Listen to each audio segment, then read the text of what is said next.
Welcome to Doctors of the Past.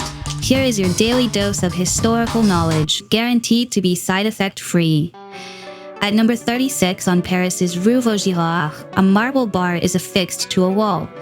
It is a provisional copy of the metric standard, one of 16 such bars that were installed throughout the city's most bustling areas.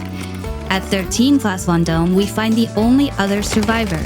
But unlike the first, this one was moved from its original location, a place that remains uncertain to this day. Both were simply copies based on provisional calculations. In fact, the definitive standard meter created in 1799 wasn't made of marble at all, but of precious platinum.